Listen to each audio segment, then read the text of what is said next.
Building a high-quality app is very hard, but you have to remember that all of that is wasted if no one knows what your app does, or you can't attract people to download it. The last thing you want is to mislead people into trying your app. Trying to find a set of words that is very short, has good search results on the App Store, hasn't existed before and describes exactly what your thing is. Borderline impossible, but somehow you have to do it every time you release a game. If you look at what brand new users see, the first thing they see is your name and the subtitle.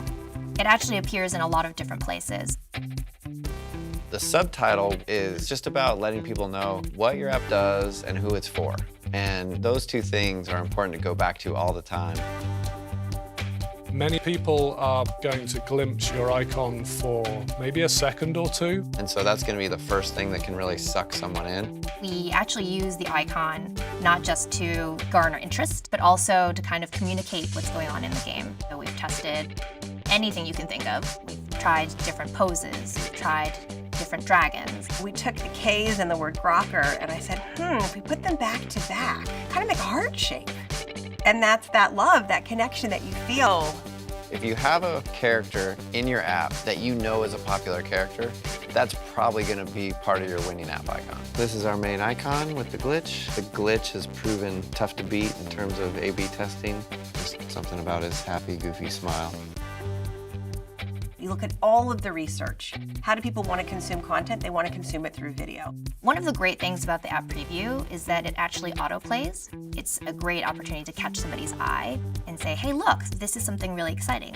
We added voiceover about a year ago, and we actually saw a really dramatic effect on both installs and conversion. We test whether or not 2 videos is better or 1. It turns out for us that 3 videos works really well.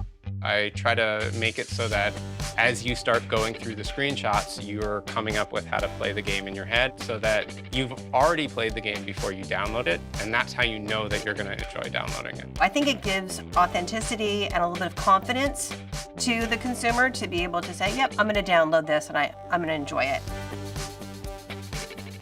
Most of all, we make sure that the first 3 lines are very concise and alone are able to communicate something about the game. Consumers are really smart. A pixel here, a pixel there isn't what makes the difference. Is this a feature that is good for me? Does this do something for me that's meaningful?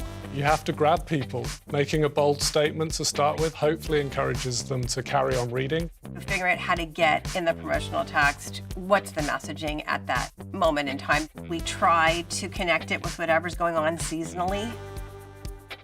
We use promoted in-app purchases. It's an opportunity not just to allow your existing users to buy something easily, it's also an opportunity to kind of communicate something about the game. I do think it's cool if people are returning to this page and that they might see in-app purchases that they missed and go, oh, I didn't know that those new Clue puzzles were out, so that's cool. All of these things incrementally add up, and when you consistently improve across all of those things, the downloads follow. One of the big surprises was you're not going to be an overnight sensation no matter how great you think your app is. So plan accordingly. Ultimately, it was very rewarding and it was exciting to push through, even though it was very hard in the early years. Keep going, keep trying, keep listening. You have this opportunity to connect with a huge base of users worldwide, but first you have to persuade people to make the download.